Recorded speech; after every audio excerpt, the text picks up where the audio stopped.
Afternoon, everyone. Hope you all had lunch. We did not, because we don't want to pass out in this talk. But hopefully, there's going to be a lot of animation in this deck, so hopefully it'll keep you all awake and not pass out. So, Project Sparkles. What is Project Sparkles? It is the unofficial code name between only the two of us at Google about how we're using Compose to actually change the look and feel of Android Studio. And so I'm Chris. I'm a UX design lead on Android Studio. And I am Sebastiano. I'm a UX engineer on the studio team as well. Cool. So yes, all we think about is UX, but why are we doing this? Are we just doing it because we want to redesign things for the hell of it? No, there's actually a really good reason. And really, it's about developer experience. And so, on the Android Studio team, I think, or IntelliJ, I guess, for all of you who use it to build apps for Android or other ecosystems, you usually use the product. And we think that a better developer experience actually can result in a better user experience for whatever you're building for your users. And then, if we build a better IDE for you, then that leads you to build better apps for your users. And if your users enjoy your app, then everyone wins. But what does that mean for us on the developer experience side? So in the Android Studio team, it means we can move a lot faster with shipping things.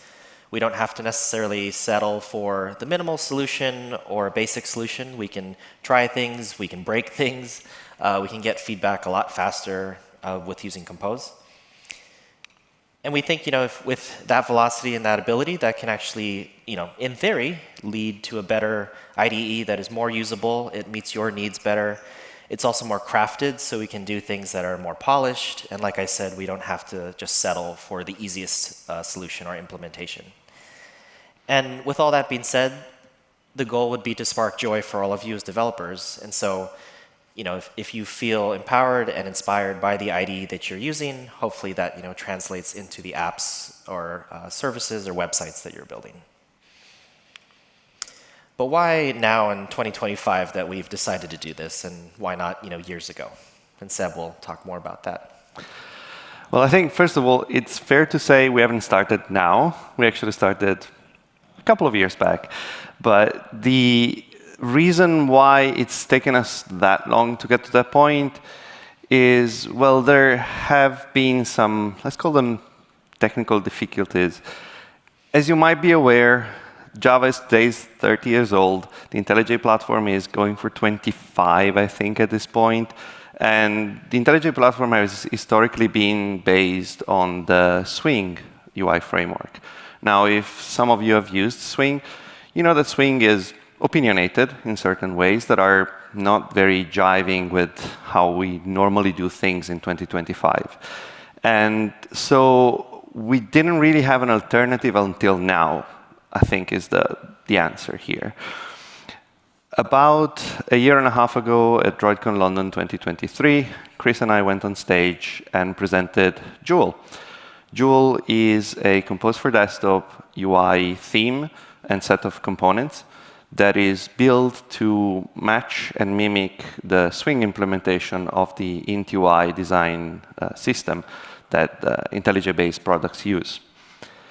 And if you were there, you might have had a minor amount of déjà vu, because we were already talking at that point about building a better developer experience for developers, and then hopefully triggering then a better user experience downstream until the end users. Now, the key technology that allows us to do this new Project Sparkles thing is Compose for Desktop. Now, we work at Google. Compose for Desktop is built by JetBrains. But we have been working a lot with them, and the combination which allows us to do all of these things, as I said, is Compose for Desktop plus Joule. And if this were a boring corporate presentation, I would talk about synergy. Nah. We are actually here to talk about real things and show real examples of how this is getting better user experience to everyone. Obviously, you might be familiar with the fact that Android Studio, which is the team we are on, is built upon the IntelliJ platform. And there's been a very strong collaboration between the teams at Google and JetBrains over the years to build and improve the products. And if you've used Jetpack Compose or Compose Multi-Platform, you might also know that the team at Google that works on Jetpack Compose and the team at JetBrains that work on Compose Multi-Platform, they also work a lot together. And in our mind, Project Sparkle is kind of like the collective cooperation between all of these teams and entities to drive into one common goal, which is making things better for everyone, developers and users. And at the core of everything sits the Joule theme and system. Now, if you want to learn more about how Joule was born and some of the early challenges that we faced, back in October, there was an episode of the Android Developers Backstage podcast that I was a guest on, and it's titled Studio Jewelry. You can find it in your favorite podcast app. And I was there and I discussed a lot of the early story, a few of the very quirky things that we had to do at the beginning to even figure out how to interact with the IntelliJ platform. But that is already kind of out of date because now there is an even stronger collaboration between us and the IntelliJ platform team, and Joule still sitting at the core of it. In fact, nowadays, the Joule code that used to be in its own repository on GitHub, now it lives inside of the IntelliJ platform as of a few months ago. And in fact, starting in the upcoming 2024.3.6 and 2025.1.2 builds of IntelliJ, the full Joule build will be available for use. Now, that's a lot of talking. I think we promised animations. We promised to keep you awake. Let's do that. We started our first feature, that is task-based profilers, back about a year ago. It was presented at Google I/O 2024, and it was launched in the Android Studio Koala feature drop. And you look at it, and you're like, OK, that looks like a normal piece of UI in IntelliJ platform. Why do you say it's important? Well, it's important for one main reason. It was our first testing ground for the concept. We didn't know for sure it would work until we shipped something to production. Obviously, we didn't build that just for the sake of trying out Compose. That's not the point. The point of that feature was making profiling, which is a very technical and difficult task to understand, easier for developers. And the team that was building that feature was actually happy and excited about trying out Compose in the process as well. And I think everything went well. We did not get any bugs that were Compose-related reported from users. And so in my book, that was a success. Now, because that worked out, a few months later, we actually moved to our next feature that was built using Compose. And that is the add device flow. Now, when you create an Android emulator, you go through a flow that in Ladybug feature drop in the autumn was updated and rebuilt entirely in Compose. It's this dialog. Again, looks like a normal UI that you would see, but this is all Compose. And again, in this case, our goal was to refresh and update the design, because that dialog had been there for how long? Over 8 years. Yeah, just a few years. And so over time, we learned a lot about what developers do when they create an emulator. And obviously, over 8 years, many things change. The Android ecosystem changed a lot, and so the needs changed. There weren't phones only anymore. There were, tablets, cars, whatever, watches. Headsets. Everything. And so over time, we listened to the developers, and we realized that, well, there are a lot of common cases that are kind of painful with the old design that we can optimize for. And again, the team that was implementing this was excited and happy to try out using Compose. And in fact, this was our first Compose feature shipped in a dialog. Now, you're probably thinking, oh, cool, a dialog? That sounds normal. You'd think so. There were a lot of things that could have gone wrong, and in fact, we found a pretty nasty bug where the order of initialization of some things could lead to the IDE hard freezing, which is not great. So we fixed that bug, and now we have a very good new dialog there that hasn't given us any other problems. And now we know that we can do dialogues with Compose in IntelliJ Platform. And I think the other thing is this was also the first time that the team in Studio built an entirely new layout for a feature. Because if you have used Compose before 1.0, Jetpack Compose, you will remember that there used to be a table layout that at some point before 1.0 was deprecated and dropped. But in that case, we have a list of devices and we need to show a bunch of attributes about them. It needs a table. So the team, with no prior experience of doing Compose, managed to build and ship this new simple table layout in a matter of days, and we were all very, very happy. Another thing that we shipped, this is much more recent. It was actually announced this week at Google I/O. It's the Journeys script editor. Now, what we did here is an entirely new piece of UI. This isn't a refresh or an update. It's just an entirely new feature. It was actually sneak previewed at DroidCon London 2024 during the Android show, but now it's actually there. It's in the Narwhal.2, which is the feature drop build, and you can already go and use it if you want. What is that? Very briefly, it's essentially a way to do UI tests, but just explaining in natural language what you would like to happen and what you expect to happen as a result of that. And obviously, it's using AI, it's using Gemini to analyze and verify the state of your application between steps, and also deciding what to click and how to scroll and so on. This is the first time that we ship Compose UI in the editor. And if you've been paying attention, that seems easy, but it isn't necessarily. Actually, this time, everything went well. As far as I know, there was no big catastrophic problem. So now we know that we can ship Compose features in the editor.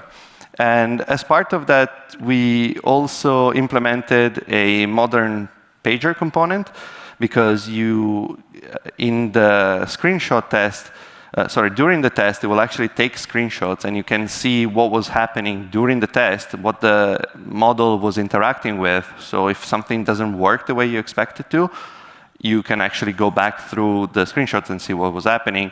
And we have built a pager, so you can easily and animatedly move between screenshots. Now, we're all here, we're talking about UI, obviously.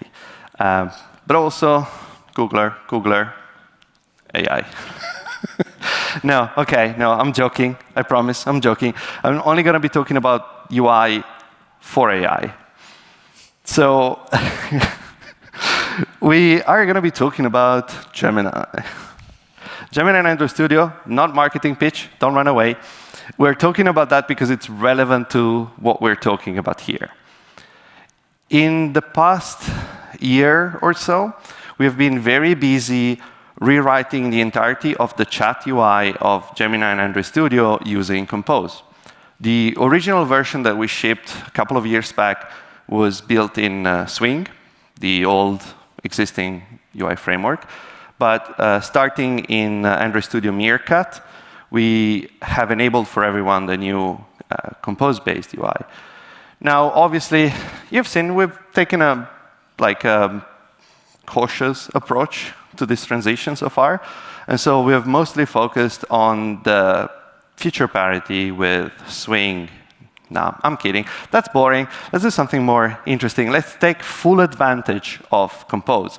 First of all, why are we doing this? We're not rewriting the chat just for the sake of rewriting the chat, although that was fun.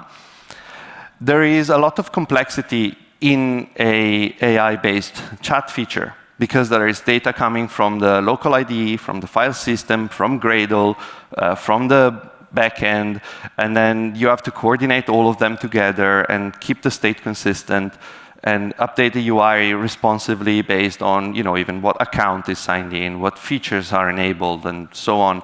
And all of that was really, really difficult to do with Swing, and it was just exploding in complexity in a way that made it almost impossible to add any new features. And so what we've done in the year since then is we've rewritten everything. We've reached feature parity with Swing. And also, obviously, everything is a bit more manageable now. It's easier to work with. But we also have taken the opportunity to increase the polish of the product. Because, we had good, but we don't settle for good. We want great, right? So let's look at a few concrete examples, so you don't think I'm making this up. The first thing that we did is, when you start typing text in the query box of the chat, you will notice that the height of the text area actually grows as you type. And if you're paying close attention, you might even notice that there is a very subtle spring-based animation that changes the height of the text field. This is Compose magic. But that's not all. That's a small thing. We can do better. So when we rebuilt the onboarding flow for the Gemini chat, we also added a small touch here. That was, I think, actually the first animation that we ever added. When you go through the flow, one of the things that you have to do is, of course, sign into your account, because we need authorization to talk to the backend. And when you do that, you have a small little touch there. It's a small animation that is like, yay, you're done. But it's a small thing. We can do more. For example, what you can see here is now we just ramped it up to 11. When you send a message to the bot, you get a nice shimmer animation as a placeholder. And then you can see also the Gemini avatar has a nice animation when the message starts receiving, ends receiving. We have a lot of other things that are moving that you might have missed in this process. And this isn't just eye candy. It also allows us to build new quality of life features. For example, here we have added a scroll to bottom button that would have been complicated to do in Swing because of the way things were done, and also allows us to make that a smooth transition instead of a jump, like a clear jump to the end. Now, that's cool. We also added a small transition between states. So when you're done with your conversation and you want to go back to the beginning and start a new one, we have added a transition that moves you back in a more meaningful and organic way to the empty state. I was saying earlier that you might have missed a few of the things that are moving, because there are a lot of things that are moving right now. And I want to point those out. In the query area, if we focus there for a second, we can see that we have recently built and shipped a way to explicitly mention files in your query so that it will explicitly be attached to the query and the model will understand a bit better what you're talking about. And this is all done in Compose. All of that is Compose. It wasn't easy, but it's done. And when we talk about the fact that we're collaborating and with every other team involved, and we have the eventual goal of making things better for you too, is that that was complicated for us to do. But we have given feedback to other teams that could make things easier for you to implement the same things down the line. And that's where we kind of hope to have a beneficial effect. Even if you're not using Gemini, you should. Because the animations, obviously. And, at the end of the day, we're kind of going for the raising tide that lifts all boats. But that's not all. We have recently launched the ability to attach images. And now, the image that you attach to the query gets animated in a nice, smooth way. And when you go ahead and submit the query, you get this fancy bar that tells you something is happening. And if you pay close attention, I know it's going to be hard to see probably on the projector, so I'm zoomed in for you. And you can see that the border of that box is actually a sweep gradient that is animating to give more life and more vitality to this. And if you have built animations like this in Compose, you will know that that is actually technically not possible. But because we can use shaders, like fragment shaders that are powered by Skia, we can actually do things that are, a bit over the top compared to what you would normally do. But to us, even just the ability to have a tool like that at our disposal is groundbreaking, because so far we've been forced to, static layouts, very, very narrowly scoped interactions with users, and having these things at our disposals is huge. It's very fun to implement for me. It's very nice to have in the toolbox for him.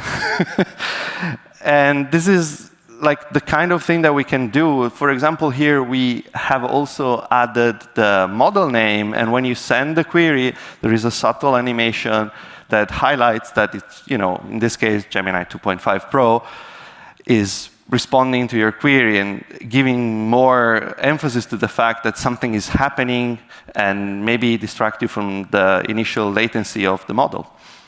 We haven't shipped that. It's just something that we like to try out, and maybe will come at some point, maybe not. It's not going to be in the builds anyway. But only took an hour. Oh yeah, it took an hour, and he did it. So I think actually one of the many other things that we have improved and couldn't have been able to do if we were stuck with Swing is things like we can now animate the context drawer that collects all the files that have been attached to the conversation you're having with the model, open and closed. It doesn't, skip and jump. It ideally should keep you in the flow and in the context in a more meaningful way than it would be if it just jumped open. And obviously, it also animates when it closed, because why not? And by we, I mean I, might have been slightly overboard with the welcome animation. Obviously, this is not going to play like this in real life. That would be a bug. Please let me know if it does that. It would only do it once. But the idea is, once you launch Android Studio, the first time you open the chat, we want the chat to tell you, hey, I'm here. I'm ready to go. You're welcome. Let's go. Let's get stuff done. And so I've built this big concerted, orchestrated animation in a... Yes, it's a bit overboard. It's fine. We'll probably tone it down at some point. But the idea is we want our product to feel alive. And we're going, obviously, from 0 that we had before to this capability. Again, it doesn't seem like that much. But for us working on the tooling, it's incredibly powerful to have the possibility to do this, to engage users in a way that just wasn't possible for us before. Now, we've been talking about Gemini in Android Studio. There is actually another product that is called Gemini Code Assist. It shares a lot of code with Gemini and Android Studio, especially on the UI side. And Gemini Code Assist is essentially the version of Gemini and Android Studio outside of Android Studio. So on other IntelliJ-based IDEs, and there's also a plugin available for Visual Studio Code, although that's obviously not the same code. And we have been working with that team very closely together, and they're also enjoying using Compose to build new features on top of. Now, I'm going to talk about something that if you're not an Android developer, you might look at me like you did when I mentioned the fact that we put Compose in a dialog like it was a big deal. We're going to be talking about Markdown Preview. If you are an Android developer and you build your apps in Android Studio, you will know that we do not support Markdown Preview. People want it, but it's been difficult. Yep. good news, we're actually doing that. Yay!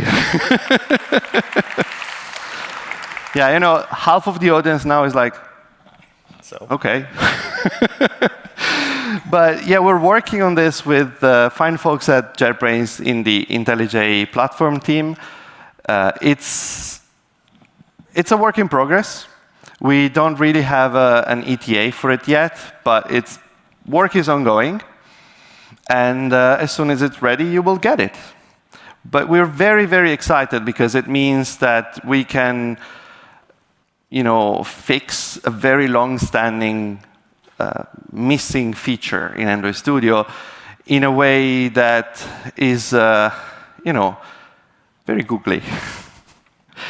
You might wonder why we're only doing this now. It's like, again, it's 2025. Couldn't you do it earlier? No.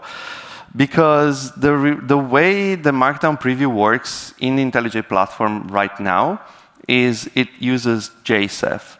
JSEF stands for Java Chromium Embedded Framework. And as the name suggests, it means you're shipping Chromium, you know, the browser, inside of a JVM application to use as a web view. That obviously means, well, it's great. You have a fully featured, super powerful web view at your disposal. But you might also know that, you know, browsers need to be constantly updated for a variety of reasons. And they also need, you know, memory. They will use a lot of CPU. There are problems with that. And we haven't been able, in the studio team, to ship JSEF in a way that was satisfactory to us. And so we haven't done it yet. And at this point, given we're finding a good alternative, maybe we'll never will. Who knows? The good thing is that we already actually have the basic Markdown rendering done. You might have probably not noticed it, but as I was showing you the Gemini tool window, that is actually using the built-in Markdown rendering capabilities in Joule. Now, this is because if you've ever worked with an AI model, you will know that they answer giving you Markdown text. So what we're doing is we're parsing that Markdown and rendering it directly to native Compose components, which is fast, it's convenient, and it's also very powerful because we can do a lot of things like automatically adopting the theming of the IDE in the Markdown rendering. Like you have a custom editor font, we can easily reflect that in the chat as well. Now, the actual Markdown preview feature is still being worked on. There are still things that we haven't fully finished. We have been working on image loading, and we're almost there. We are going to be having to implement other Markdown features that we haven't implemented yet, such as footnotes and a bunch of other things. And we don't have yet the capability to start running code snippets directly from the Markdown preview, but it's a solvable problem. We will eventually get there, and then we will only have the last 90% of the work to actually ship as a feature. But if you know the right incantations, you can actually already see the Markdown preview in IntelliJ. Yeah, you just need to know the secrets. But that, like, it looks kind of the same as it's always done, but this is actually Compose rendering the Markdown here. And this is what we're hoping to also ship in Studio sooner or later. Now, Markdown rendering is a very deep and complex topic, so I'm not going to spend too much time over it. I gave a talk at DroidCon Italy 2024. Oops, that I didn't mean to go ahead, but fine. I will post a link to the talk that was published this morning on my socials at the end, so on Blue Sky and Mastodon, most likely. And the last thing I want to talk about is Juni. We are, after all, at the JetBrains conference. Now, you might not know that Juni is also built using Compose and Joule. You know, everyone benefits from the work that we and the JetBrains folks are doing. And it's really exciting to see that JetBrains is also now shipping a product that is built using Joule and Compose. off you go. So what next? So we've shipped a lot of features in Compose, but are we going to do it in the entire IDE? Not quite, but I think we do want to be Compose first. I think on the Android side, you've probably heard this. It's slightly different for us on the IDE side. What it really means is just we'll do probably all new features now from this point forward in Compose. But and part of that is because the IDE has been around for a long time. IntelliJ has been around for even longer. So it doesn't really make sense to rewrite everything in Compose just because you can. But if there are areas that are old or need to be updated, then we'll probably do it in Compose. The add device dialog, I think, was a really good example because that was about 8 years old. And so, part of what gives us confidence that we can do this is that the interop between Swing and Compose is actually quite good. So, here's an example. This is a screenshot this is like the kitchen sink of all the Joule components that we have. If you can't tell the difference between the Joule components and the rest of the IDE, that's actually intentional. Part of it is we don't think you need to know that. It's just it should look and feel exactly like the rest of the IDE, whether you're using Swing or even JSF or Compose. And so this allows us to actually progressively update parts of the IDE without you really noticing, and it makes it easier for us as well. The other reason is that at least we think it's way easier to learn than Swing. I've been on the team for quite a while now and working with a lot of engineers, and I think it's been pretty consistent that no one actually really likes doing Swing. And so whether it's a new hire or old hire, I think Compose just feels better. I mean, they get to use Kotlin, so it's declarative, it's a modern language, and it's just more fun to play with, even if you don't like UI. And so things that used to take weeks, actually we've seen with engineers who've never done UI in their life, actually takes days. And so that's a huge win for us in productivity. And for me as a designer, it's even better because I get to see things way faster. And you get to tweak them. And tweak them.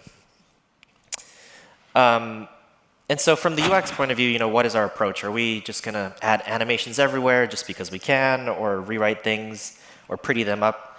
Not exactly. I think we want to take a very structured approach to when we use Compose and Joule and how, and it kind of breaks down into a couple of areas.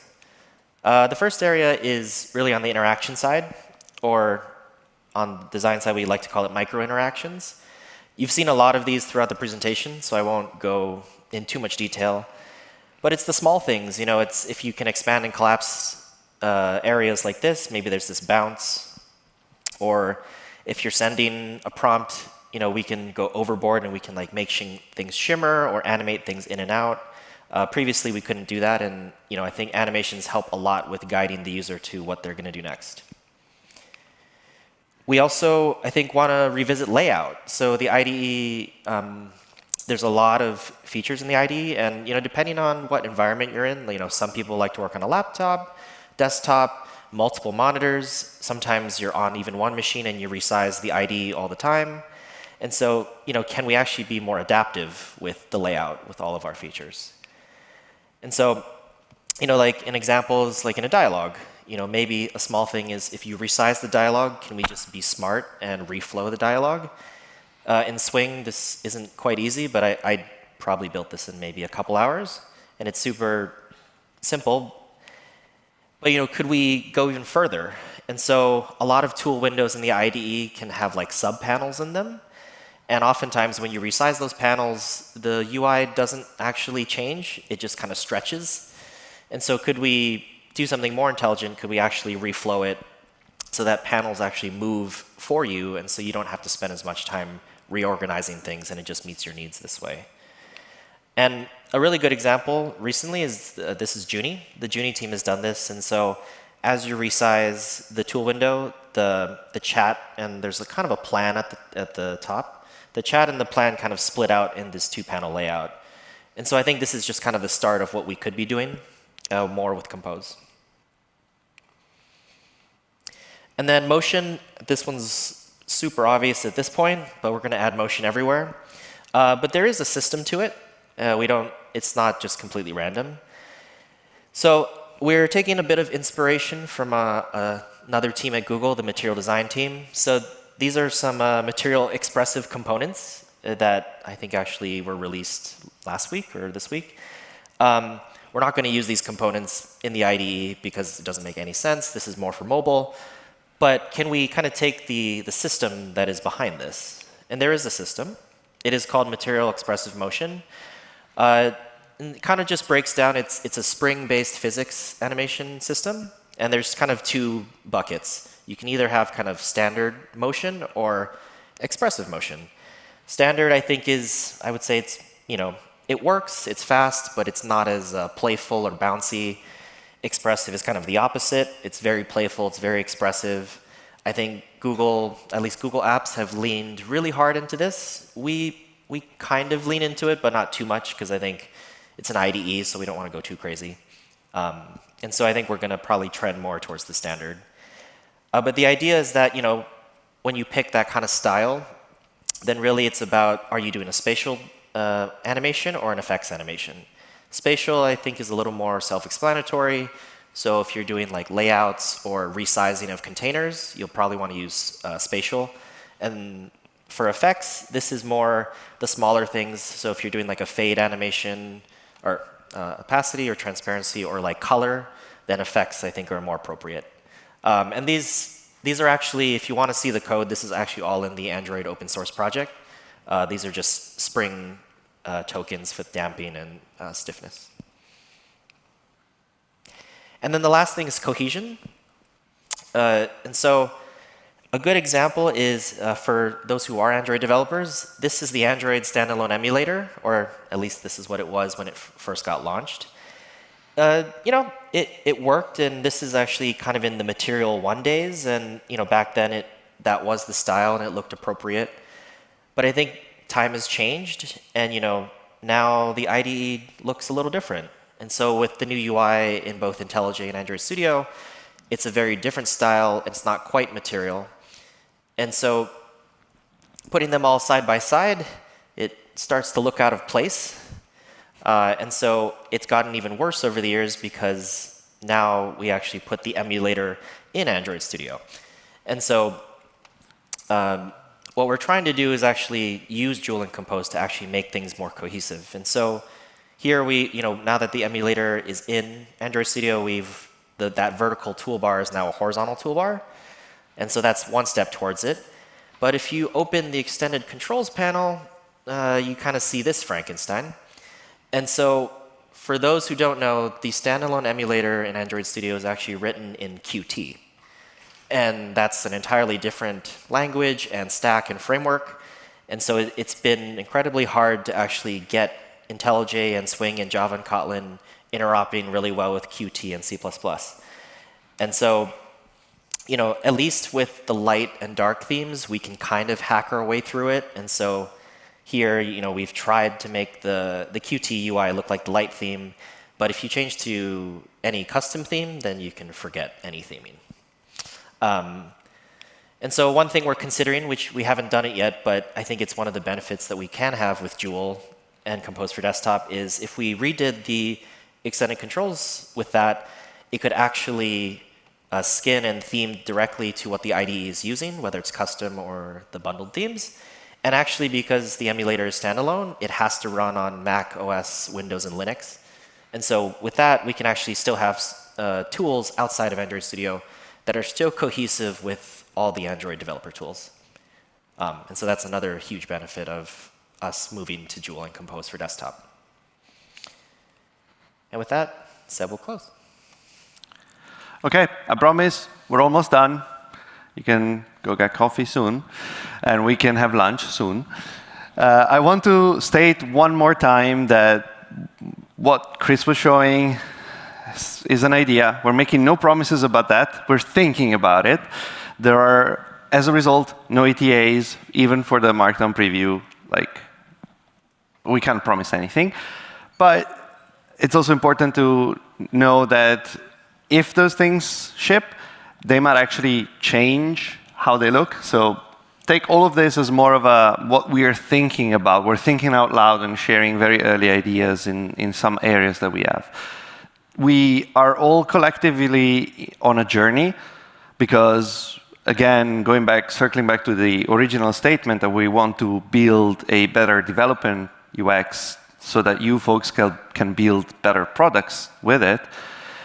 And we also want to benefit the whole ecosystem with our efforts, not just Compose for Desktop in the IntelliJ platform, but you're building a standalone JVM application, you can use Joule. It's a theme that works on desktop, and you don't need to have the whole IDE with you to do that. And there is an unsurprising amount of overlap between things like Android large screens and desktop use cases as well. So the idea is, over time, we are all getting better results, and we're all getting a better experience. We want to raise the quality bar for all the parties involved. Now, if that's something that sounds interesting to you, you can come chat with us. We're going to be at the Google booth for the next hour. Then we're going to have lunch. And as promised, that's all. Thank you very much for being here today. Thank you.